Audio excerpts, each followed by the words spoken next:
Okay, so let's start with question number first.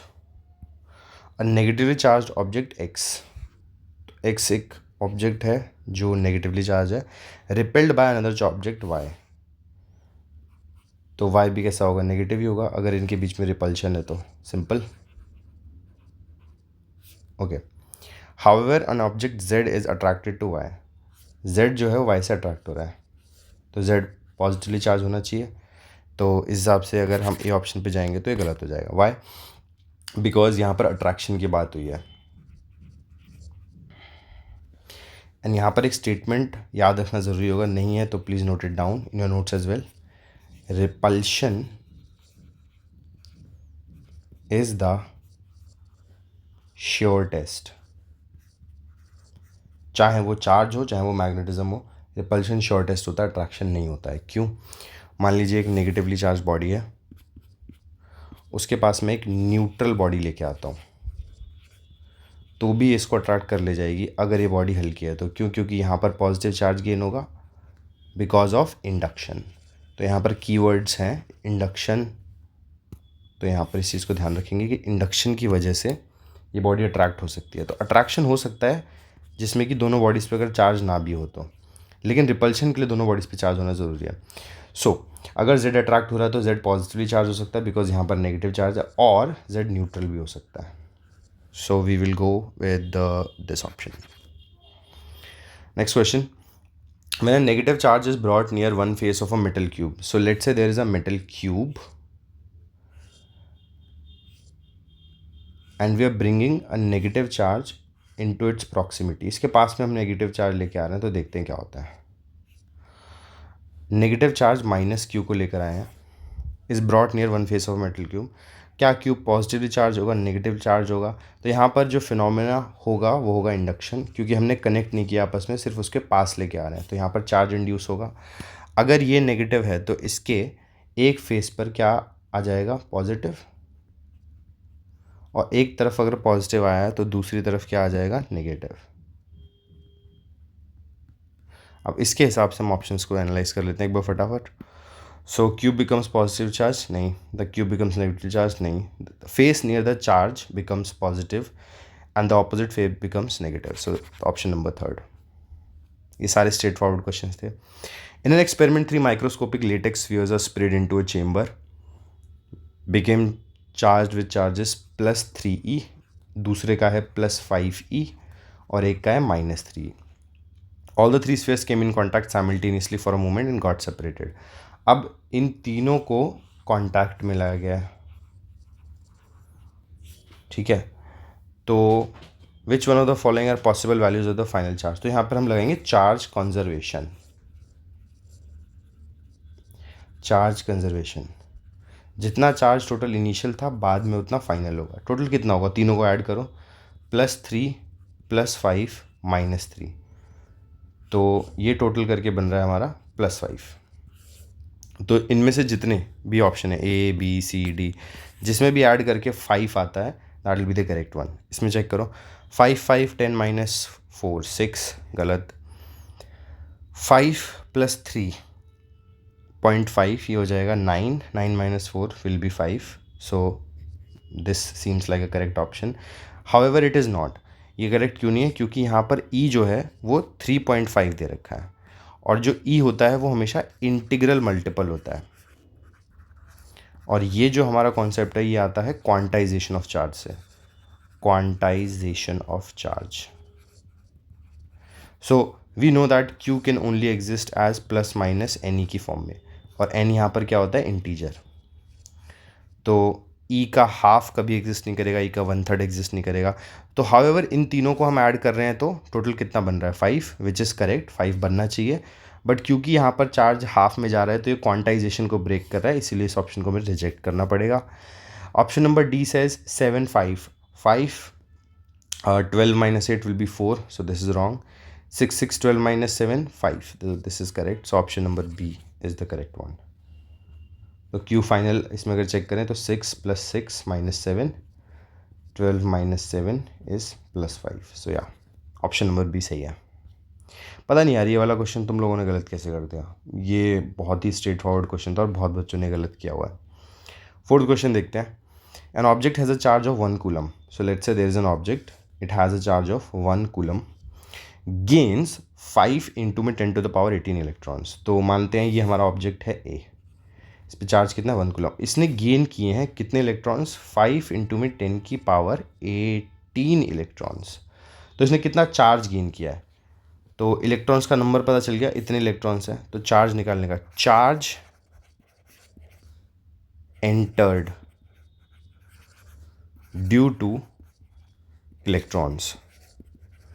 Simple, Q is equals to any number of electrons है 5 into में 10 की power 18 and the charge of each electron is 1.6 10 to the power -19 coulombs. तो इतने coulomb का charge उसके पास आया है.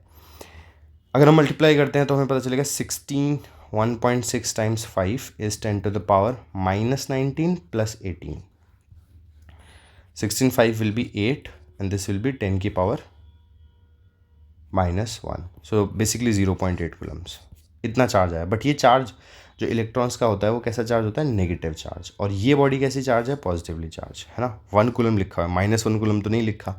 तो अब net charge will be 1 coulomb minus 0.8, जो कि किसकी वजह से आया, इलेक्ट्रॉन्स की वजह से. तो answer will be 0.2 Coulomb's, which is option number D. Question number 5. 5 पता नहीं क्यों it looks like that it's a different question, या इसमें कुछ कॉम्प्लिकेशन होगी, बट बहुत सिंपल सवाल है. यहाँ पर सेंटर पे एक चार्ज रखा हुआ है, लाइट कलर यूज़ करते हैं. सेंटर पे एक चार्ज रखा हुआ है, ये बोल रहा है 3 चार्जेस है, Q minus Q Q naught placed as shown in the figure. The magnitude of the net force on the charge Q naught at point A O is. इस पर कितना होगा. तो देखो Q और Q दोनों के दोनों पॉजिटिव है, ये भी पॉजिटिव है, सेंटर वाला भी पॉजिटिव है. तो ये इसको रिपेल करेगा इस तरफ, और ऊपर वाला चार्ज इसको अट्रैक्ट करेगा इस तरफ. सिंपल. तो अब इसका नेट जो है वो कितने टाइम्स बनेगा, ये हमें चेक करना है. ठीक है. तो ये वाला चार्ज प्लस Q है, ये वाला चार्ज माइनस Q है, दिख रहा है यहाँ पे -Q. तो अब इसको करना स्टार्ट करते हैं. सबसे पहला ये वाली फोर्स, और एक फोर्स ये है. इस फोर्स का फॉर्मूला बनेगा K, ऊपर चार्ज Q है, नीचे चार्ज Q नॉट है, तो ये हो जाएगा K Q naught by A square. और इन दोनों में भी चार्ज Q और Q नॉट है और बीच की दूरी A है. So this will also be K Q naught by A square. ये दोनों 90 डिग्री पे टिल्टेड है क्योंकि x और y एक्सिस पे लाई कर रहे हैं. तो इनका रिजल्टेंट कितना हो जाएगा, √2 टाइम्स ऑफ f. ये कैसे पता चला, इक्वल वेक्टर्स, आई होप ये सभी को पता होगा. Equal vectors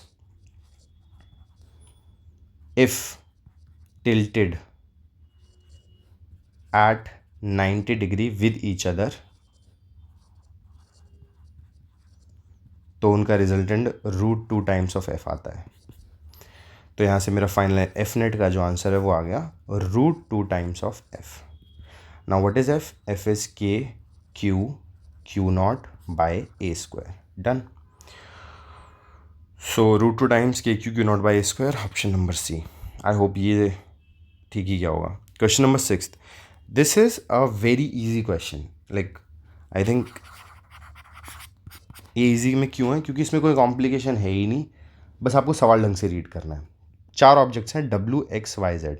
so this is W, this is X, this is Y and this is Z.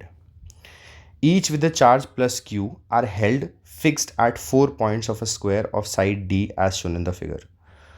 Each with a charge plus Q. So यहाँ पर भी चार्ज प्लस Q है, यहाँ पर भी प्लस Q है, यहाँ पर भी प्लस Q और यहाँ पर भी प्लस Q है. Objects X and Z are on the mid points of the side of the square. तो देखो X और Z मिड पॉइंट पे लाई कर रहे हैं. चेक करते हैं. ये रहा X, ये रहा Z, एकदम मिड पे लाई कर रहे हैं, नहीं D/2 पे लाई कर रहे हैं. Okay. The electrostatic force exerted by object W on the object X is F. W जो है वो X पर कितनी फोर्स लगा रहा है, तो ये रहा W और ये रहा X. एक बार इस डायग्राम को रीड्रॉ कर लेते हैं in a bit larger format.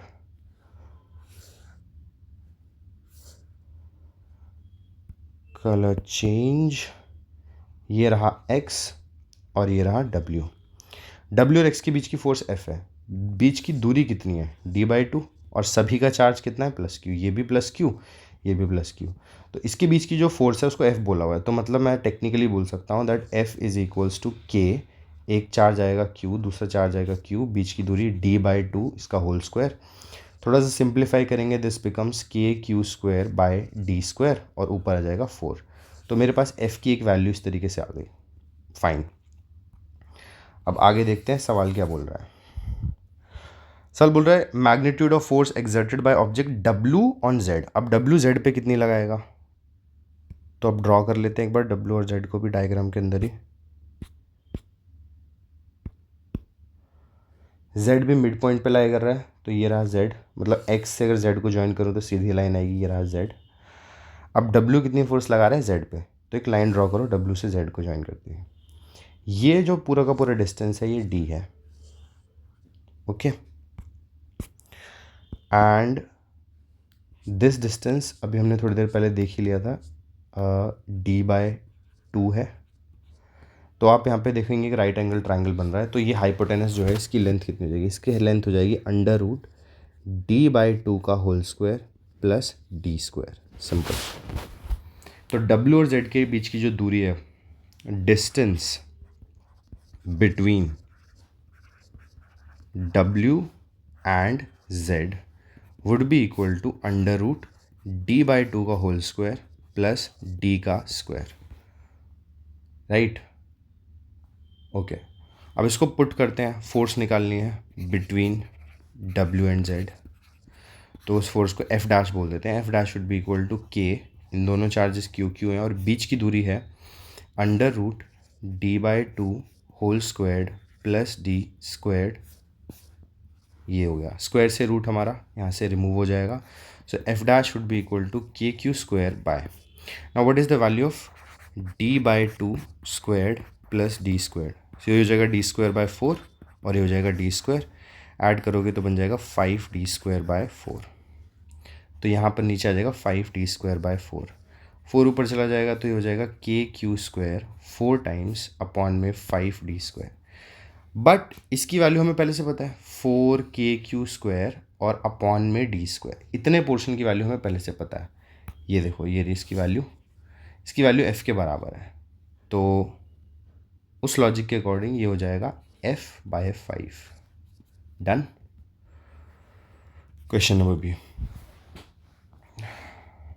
7 देखते हैं। 7 बोल रहा है दो आइडेंटिकल पॉइंट चार्जेस प्लेस्ड किए हैं दो वर्टिसेस पे A और B of an equilateral triangle. So first we make an equilateral triangle. दो आइडेंटिकल पॉइंट चार्जेस हैं A और B, तो हमने दो पॉइंट चार्जेस लिए, ये रहा A B। The magnitude of the electric field at the third vertex is P। तो मान लीजिए इसकी वजह से फील्ड इधर बनेगी, इसकी वजह से फील्ड इधर बनेगी, और इन दोनों का जो नेट है वो उन्होंने बोला हुआ है E है। If a hollow conducting sphere is of radius L/4 is placed at P, P पर एक hollow conducting sphere basically shell अगर रखा गया है, तो magnitude electric field at point P now becomes, point P पर इलेक्ट्रिक फील्ड का magnitude क्या होगा। अब यहाँ से लगेगा ये सवाल बहुत कॉम्प्लिकेटेड है, बट यहाँ पर सिंपल एक लॉजिक लगेगा, electric field inside a hollow sphere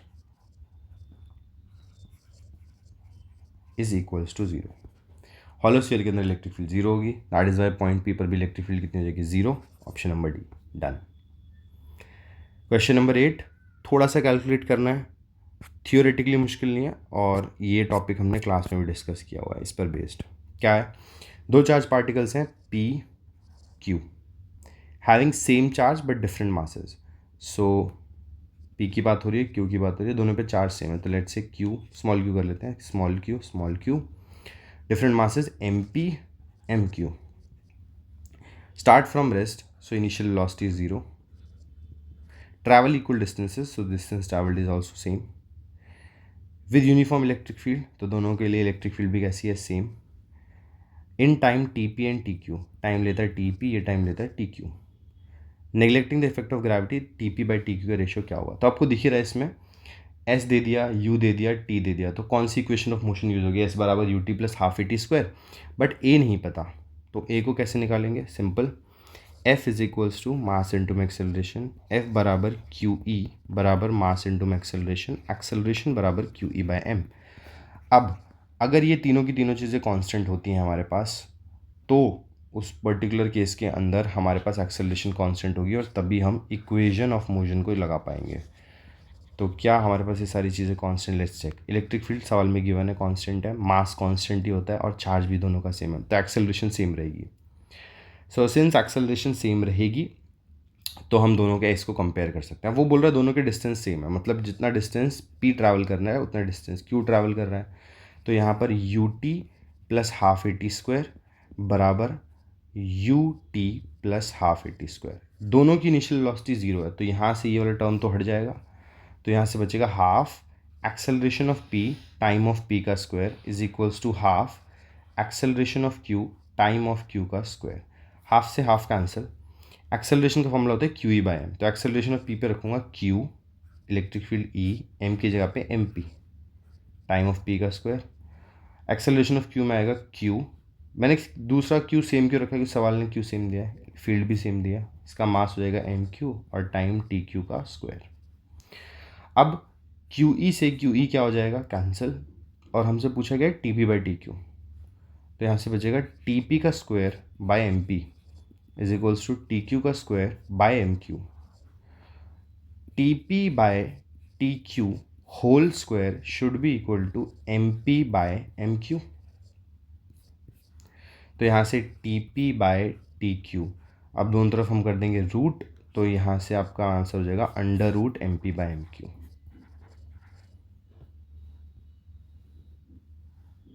under root M P by M Q, which is option number 3rd। Question number 9th, the magnitude of electric field due to a point charge object at a distance of 4 metre. तो electric field का जो magnitude है एक point charge object की वजह से at a distance of 4 metre is 9 newton per coulomb. तो K Q by R square, E की वैल्यू दी है 9, कोई पॉइंट ऑब्जेक्ट है और दूरी है 4 metre, so 9 is equals to K Q by 16। ये फर्स्ट इक्वेशन बन गया। फिर बोल रहा from the same charge object electric field of magnitude 16 metre coulomb will be at a distance. अगर ई बराबर K Q by R square कितने distance पे होगी, ई की वैल्यू 16 है, ई बराबर 16 के क्यू आर स्क्वायर पूछ रहा है कितना होगा, सो दिस इज सेकेंड। तो यहाँ से के क्यू की वैल्यू 9 टाइम्स 16 है, ये वैल्यू यहाँ पुट कर दो, सो 16 बराबर 9 टाइम्स 16 बाय आर स्क्वायर बराबर 9 टाइम्स 16 बाय 16, आर बराबर 3, option number 3rd। Question number 10, square sheet of side is lying parallel to X Y plane. X Y plane बना लेते हैं, this is Y, this is X and this is Z, X Y Z. तो एक sheet है जिसकी side ए है, वो parallel है एक्स वाई प्लेन के जेड बराबर ए पर, तो जेड में ए पॉइंट को मार्क किया और यहाँ पर एक शीट है जो एक्स वाई प्लेन के पैरेलल है।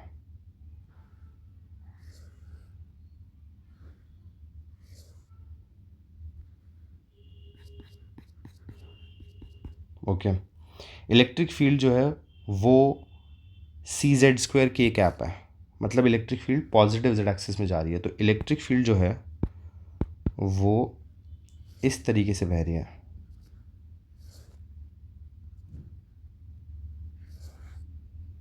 मतलब एरिया को पेनिट्रेट करती हुई। अब वो बोल रहा है कि इलेक्ट्रिक फ्लक्स बताओ, तो फ्लक्स के लिए सीधा हम लगाएंगे ई ए कॉस थीटा, फ्लक्स बराबर ई ए कॉस थीटा। इलेक्ट्रिक फील्ड जो है वो है सी जेड स्क्वायर, तो सी जेड स्क्वायर, एरिया हो जाएगा साइड इनटू में साइड, और क्योंकि परपेंडिकुलरली पास कर रहा है तो कॉस थीटा बराबर कितना हो जाएगा 0, so this will be C Z square A का पावर 2। अब जेड की वैल्यू कितनी दे रखी है, ए दे रखी है, पुट करेंगे तो यहाँ पे से C A square times A square बराबर C A to the power 4, which is option number A. Question number 11. If the net electric flux through a closed surface is 0, we can infer. तो हम इनमें से क्या समझ सकते हैं? तो इसके दो मतलब होते हैं, या तो आप integral E dot D S बराबर Q inside by epsilon not.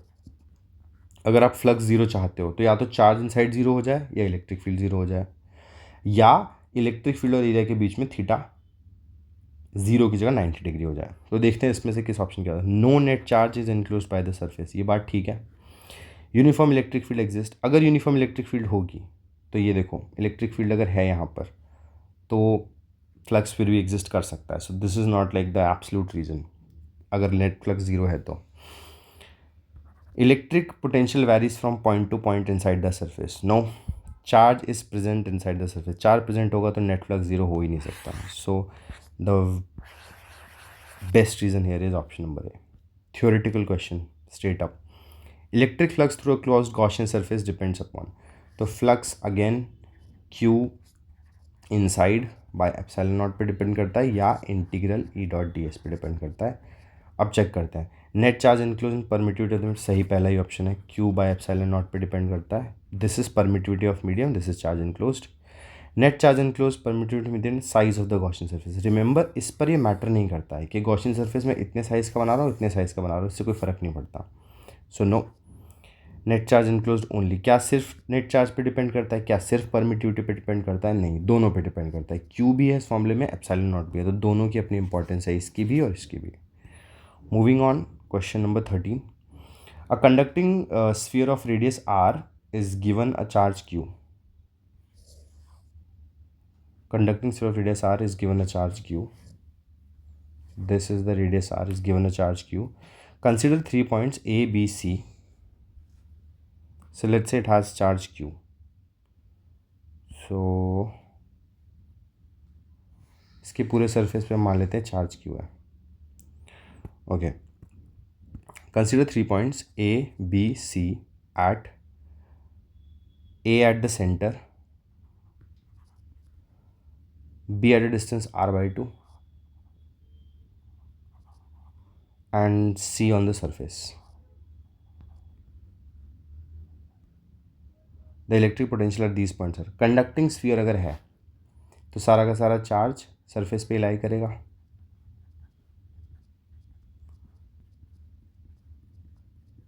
Surface पे पोटेंशियल कितना होता है? K Q by capital R. और इनसाइड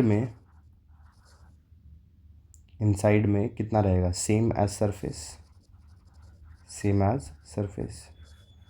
सो एज पर दैट लॉजिक जो ए का होगा बी का होगा वही सी का होगा. Option number A. तो this is a hollow sphere definitely. ठीक है. Question number 14. A proton is taken from point P1 to point P2. This is let's say point P1, this is let's say point P2. एक proton को लेकर जा रहे हैं P1 से P2 तक. Okay. The potential at point P1 is -5 volts and potential at P2 is +5 volts. Assuming that the kinetic energy of the proton at points P1 and P2 are 0, the work done on the process. तो work done बराबर क्या होता है? Work done बराबर Q delta V, Q V2 minus V1. तो Q final potential कितना है? 5 minus initial potential कितना है? -5. सो ये हो जाएगा Q टाइम्स 10. सिंस हमने एक प्रोटॉन को मूव किया तो प्रोटॉन का चार्ज पुट करेंगे. 1.6 10 to the power -19 multiplied by 10.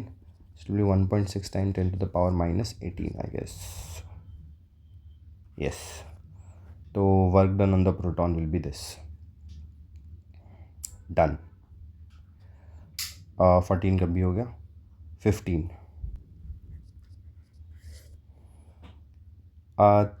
3 nanocoulomb charge is initially at rest at a distance of r बराबर 10 centimetre from 5 nanocoulomb charge fix at the origin. तो यहाँ पर एक चार्ज रखा हुआ है 5 नैनोकूलम्स का. इससे 3 नैनोकूलम का चार्ज रखा हुआ है 10 सेंटीमीटर की दूरी पर. The charge Q is moved away from Q ये चार्ज कैपिटल क्यू है, ये चार्ज स्मॉल क्यू है। अब इसको मूव अवे किया है 15 सेंटीमीटर पे, तो अब ये चार्ज लाई कर रहा है यहाँ से 15 सेंटीमीटर की दूरी पर। ये रहा चार्ज क्यू 3 नैनो कूलम। ठीक है, अब बोल रहा है process work done by the field. Okay, this is the problem, work done by the field पूछा है। यूजुअली हमारा work done by external agent होता है delta you, which is final potential energy minus initial potential energy. तो अब वो work done by field पूछ रहा है, यानी work done by conservative force, that is negative of work done by external agent. तो लास्ट में आंसर को नेगेटिव करना बहुत इंपॉर्टेंट है। फाइनल पोटेंशियल एनर्जी कितनी होगी, के Q1 Q2 bye are, minus initial कितनी होगी, के Q1 Q2 bye R1 R2। तो यहाँ से क्या कॉमन आउट आ जाएगा, के Q1 Q2 बाय के Q1 Q2 बाहर आ जाएगा, बचेगा 1/R2 माइनस 1/R1। ओके, अब इन दोनों में R2 माइनस R1 करते हैं, तो के की वैल्यू 9 इंटू में 10 की पावर 9, 3 नैनो यानी 10 की पावर माइनस 9, 5 नैनो यानी 10 की पावर माइनस 9, 1/15 माइनस 1/10। और सेंटीमीटर को मीटर में करेंगे तो यहाँ से एक 100 और मल्टीप्लाई हो जाएगा, सो 100 यहीं पे मल्टीप्लाई करते हैं राइट अवे। अब इसको थोड़ा सॉल्व करेंगे, so this will become 9 3 15, check करते हैं इसको एक बार, 9 times 3 times 5 times 10 to the power 9 से 10 टू द पावर माइनस 9 चला जाएगा, बचेगा 10 to the power minus 9 into 100, 1/15 minus 1/10 will become 2/30 minus 1/30, 3/30। तो यहाँ से आएगा 9 times 3 times 5 10 to the power minus 9 times 100 multiplied by minus 1/30। सो 30 से जाएगा ये 10 पे, 0 से 0 जाएगा, तो यहाँ बचेगा 45 times 10 to the power minus 8 और साथ में एक minus 9 5 45 10 to the power minus 8, साथ में एक नेगेटिव। सो 45 वाले दो ऑप्शन हैं, बट 10 की पावर माइनस 7 के टर्म्स में कर रखा है, तो कर लो, तो minus 4.5 times 10 to the power minus 7 हो जाएगा। But this is like work done by external agent, उन्होंने वर्क डन बाय फील्ड पूछा है, तो work done by conservative force is equals to negative of work done by external agent, तो negative of minus 4.5 times 10 to the power minus 7, तो ये plus 4.5 time 10 to the power minus 7, option number D. और ये 2021 और 2 का सवाल है, सो Fairlie simple question. अब क्वेश्चन नंबर 16, क्वेश्चन नंबर 17 और क्वेश्चन नंबर 18 को देखते हैं। ठीक है, क्वेश्चन नंबर 16 बोल रहा है state Gauss law in electrostatics. Again theory है, ये आप अपनी साइड से डन करेंगे। Apply this to obtain the electric field at a point near uniformly charge infinite plane sheet. Sigma by 2 epsilon nought आएगा, शीट की वजह से ई, इसको डिराइव करा रखा है, सीधी डेरिवेशन है। 2 लॉन्ग स्ट्रेट वायर्स हैं 1 and 2, ये 1 ये 2, उसमें लीनियर चार्ज डेंसिटी है लेमडा 1 और lambda 2। Find the net force experience by the electron held at a point. पहले तो नेट फील्ड निकाल लो, नेट फील्ड निकालने के बाद ई नेट अगर हमने निकाल लिया तो एफ बराबर क्यू ई से हम फोर्स निकाल लेंगे। तो ई नेट निकालने का तरीका क्या है, तो जो लेमडा 1 है वो पॉजिटिवली चार्ज है, लेमडा 2 जो है वो नेगेटिवली चार्ज है। तो पॉजिटिव वाला जो है उसकी वजह से फील्ड अवे होगी और नेगेटिव वाले के टूवर्ड्स होगी, तो दोनों की फील्ड ऐड होने वाली है, ये मुझे पता चल रहा है। पहली वजह से की फील्ड होगी E1 बराबर lambda by 2 pi epsilon nought R. Lambda 1 दे रखा है 10 माइक्रो, तो 10 इंटू में 10 की पावर माइनस 6 अपॉन में 2 पाई एप्सिलॉन नॉट, और आर कितना दे रखा है 10 सेंटीमीटर, तो 10 इंटू में 10 की power minus 2, this is E1। और फिर अभी मैं इसको पूरा सॉल्व नहीं कर रहा, बट मैं बताता हूँ इसको कैसे सॉल्व करना है। 10 इंटू में 10 की power minus 6, 2 pi epsilon not है, इसको 4 पाई एप्सिलॉन नॉट बनाने के लिए ऊपर नीचे 2 से मल्टीप्लाई करो, तो ये 4 पाई एप्सिलॉन नॉट बन जाएगा, and this will be 10 times 10 to the power minus 2। 1/4 pi epsilon nought को डायरेक्टली क्या लिख देंगे, 9 इंटू में 10 की पावर 9, और देन उसके बाद आएगा 20 इंटू में 10 की पावर माइनस 6 अपॉन में 10 इंटू में 10 की power minus 2, this is your E1। However मैं इसको भी सॉल्व नहीं कर रहा, इसी सिमिलर मेथड से निकलेगा E2। E2 की इससे दूरी कितनी है, टोटल 30 है, 10 अगर चला गया तो कितना बचेगा, ये वाला जो डिस्टेंस है वो 20 सेंटीमीटर आ जाएगा। So we will find E2 बराबर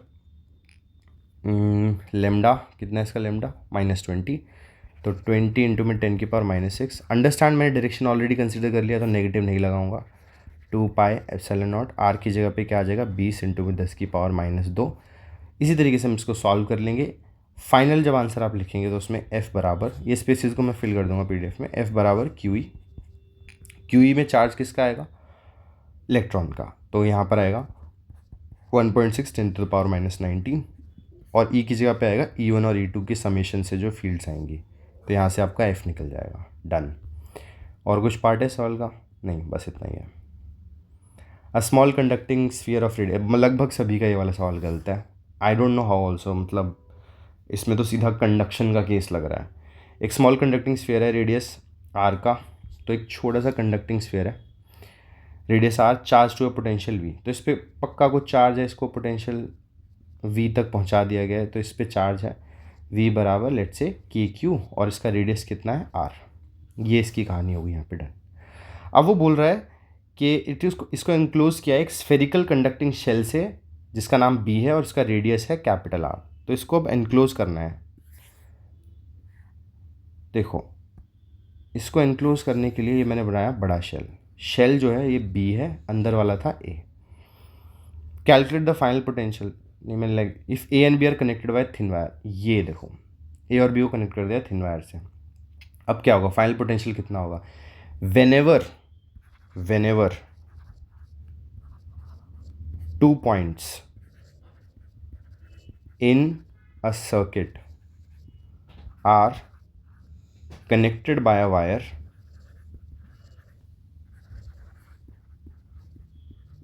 potential becomes same। तो इन दोनों का पोटेंशियल हो जाएगा सेम। तो इन दोनों का पोटेंशियल अगर सेम होगा तो इनर वाले स्फीयर का है KQ बाय स्मॉल r, तो V बराबर KQ बाय स्मॉल r।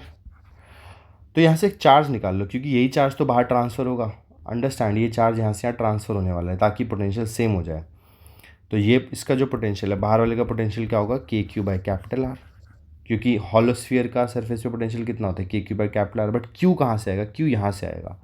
तो एक काम करो, Q की वैल्यू निकालो यहाँ से कितनी आएगी, Q की वैल्यू मेरे हिसाब से आएगी V times small r upon में K। ये वैल्यू यहाँ पुट कर दो, तो नया V डैश कितना आ जाएगा, K, Q की जगह पे V small r by K by R, K से K कैंसिल होगा, तो नया जो पोटेंशियल है वो आएगा VR बाय R, और ये दोनों के लिए सेम होगा, इनर एंड आउटर। क्यों सेम होगा, क्योंकि कनेक्टेड बाय वायर है। कौन सा केस है, कंडक्शन।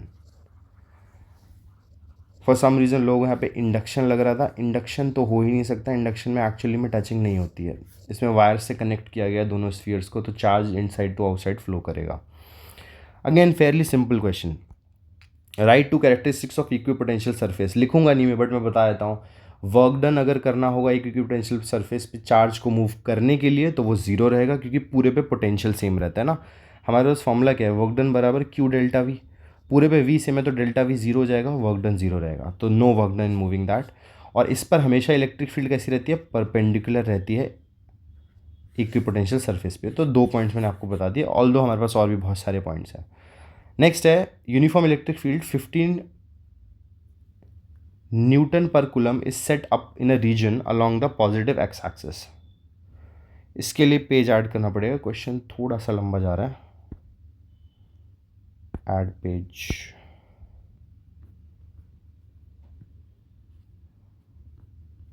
ये वाला ना, हाँ ठीक है।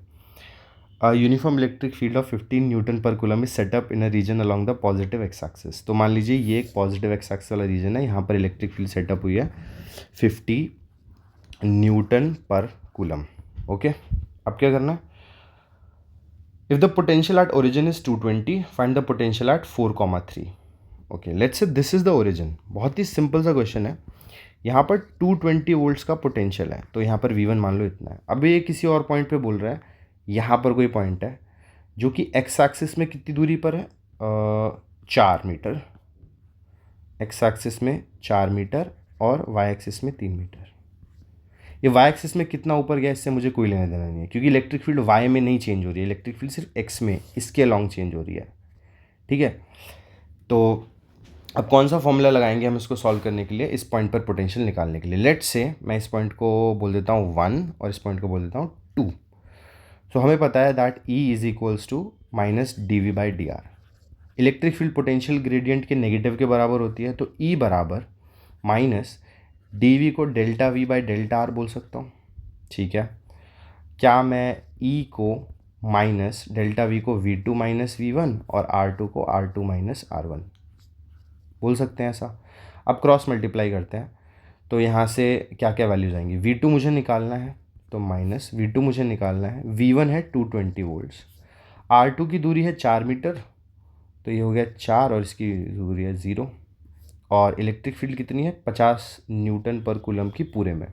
क्रॉस मल्टीप्लाई करते हैं, तो 4 को 50 से करेंगे तो कितना हो जाएगा 200 बराबर माइनस V2 माइनस 220। तो इसको करोगे तो यहाँ से हो जाएगा 200 माइनस V2 प्लस 220। V2 को इधर लेके जाओ, 200 को दूसरी तरफ, so V2 would be equal to 220 minus 200 and that is 20 volts. तो भाई डिस्टेंस के साथ एक स्टेटमेंट लिखवाया ना, जैसे जैसे फील्ड बढ़ेगी उसकी डायरेक्शन में potential decreases in the direction of electric field. ये सब बड़े इंपॉर्टेंट पॉइंट्स हैं, अगर आपके लिखे हैं नहीं लिखे हैं तो ऐड कर लो। Potential decreases in direction of field, potential field की डायरेक्शन में डिक्रीज करता है, तो पोटेंशियल यहाँ पर आपको डिक्रीज करता हुआ दिख रहा है, 220 से घट के 200 हो गया है। तो find potential at point 200 volts. 200 हो गया, कितना हो गया 20 हो गया, काफ़ी ड्रॉप हो गया। Anyways that is done. Question number 18, 2 point charges हैं, 5 माइक्रोकूलम माइनस 1 माइक्रोकूलम प्लेस करेंगे इन 2 पॉइंट्स पर, मतलब एक्स एक्सिस के दो बोथ साइड्स पर रखे हुए हैं। तो ये एक साइड है, ये एक साइड है, यहाँ पर रखा हुआ है -1 माइक्रोकूलम और यहाँ पर रखा हुआ है 5 माइक्रोकूलम, है ना। 5 के कोरस्पॉन्डिंग डिस्टेंस है -3 और यहाँ पर +3। अब क्या बोल रहा है क्वेश्चन, क्वेश्चन बोल रहा है कि एक इलेक्ट्रिक फील्ड एग्जिस्ट कर रही है जो कि वेरिएबल है, इस तरीके से। Calculate the change in electrostatic energy of the system due to electric field. अब इलेक्ट्रिक फील्ड से कितना चेंज आएगा, तो हमें पता है कि इलेक्ट्रोस्टैटिक एनर्जी का फॉर्मूला क्या होता है। अब आपको ई दे रहा है, एनर्जी पूछ रहा है, तो थोड़ा सा अगर दिमाग लगाओ तो यू का फॉर्मूला होता है ना Q डेल्टा V, और ई दिया है तो डेल्टा V वहाँ से निकल जाएगा, तो हर एक चार्ज को डेल्टा V से मल्टीप्लाई कर देंगे तो हमारे पास एनर्जी आ जाएगी। तो पहले चार्ज के लिए दूसरे चार्ज के लिए डेल्टा V निकालना है, तो डेल्टा V कितना होगा चेक करते हैं। सबसे पहले हमें पता है E बराबर -dV/dr, क्रॉस मल्टीप्लाई करेंगे तो -dV बराबर E.dr, और इसका हमें इंटीग्रेट करना पड़ेगा। E का फंक्शन दे रखा है a/r²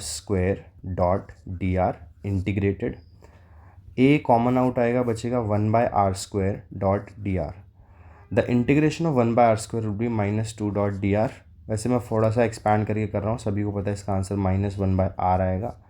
तो यहाँ से हमारे पास -dV would be equal to, या dV या delta V would be equal to, negative से नेगेटिव कैंसिल होगा, बराबर आ जाएगा a/r के। अब मुझे U निकालना है, तो वो क्या हो जाएगा Q delta V plus Q delta V। पहला चार्ज जो है वो है -1 microcoulomb, so -1 10⁻⁻6 multiplied by delta V which is a/r, plus दूसरा चार्ज जो है 5 × में 10⁻⁻6 है, और उसके लिए भी डेल्टा V क्या हो जाएगा a/r। एक काम करता हूँ, a/r कॉमन ले लेता हूँ, तो a/r जैसे नहीं a/r कॉमन नहीं आएगा क्योंकि दोनों का r अलग है ना। यहाँ से इसकी दूरी कितनी है, इसकी दूरी है 3 सेंटीमीटर, इसकी दूरी भी है 3 सेंटीमीटर। हाँ तो कोई दिक्कत नहीं है, लिख सकते हैं। तो यहाँ से -1 times 10 to the power -6 a which is 3 into में 10 की पावर 5, तो मैं ये बारह कॉमन ले लेता हूँ, 3 इंटू में 10 की पावर 5 बाय 3 सेंटीमीटर विच 10 की पावर -2, बचा 5 इंटू में 10 की पावर -6 -1 इंटू में 10 की पावर -6। पूरा सॉल्व करते हैं इसको। We need to add another page.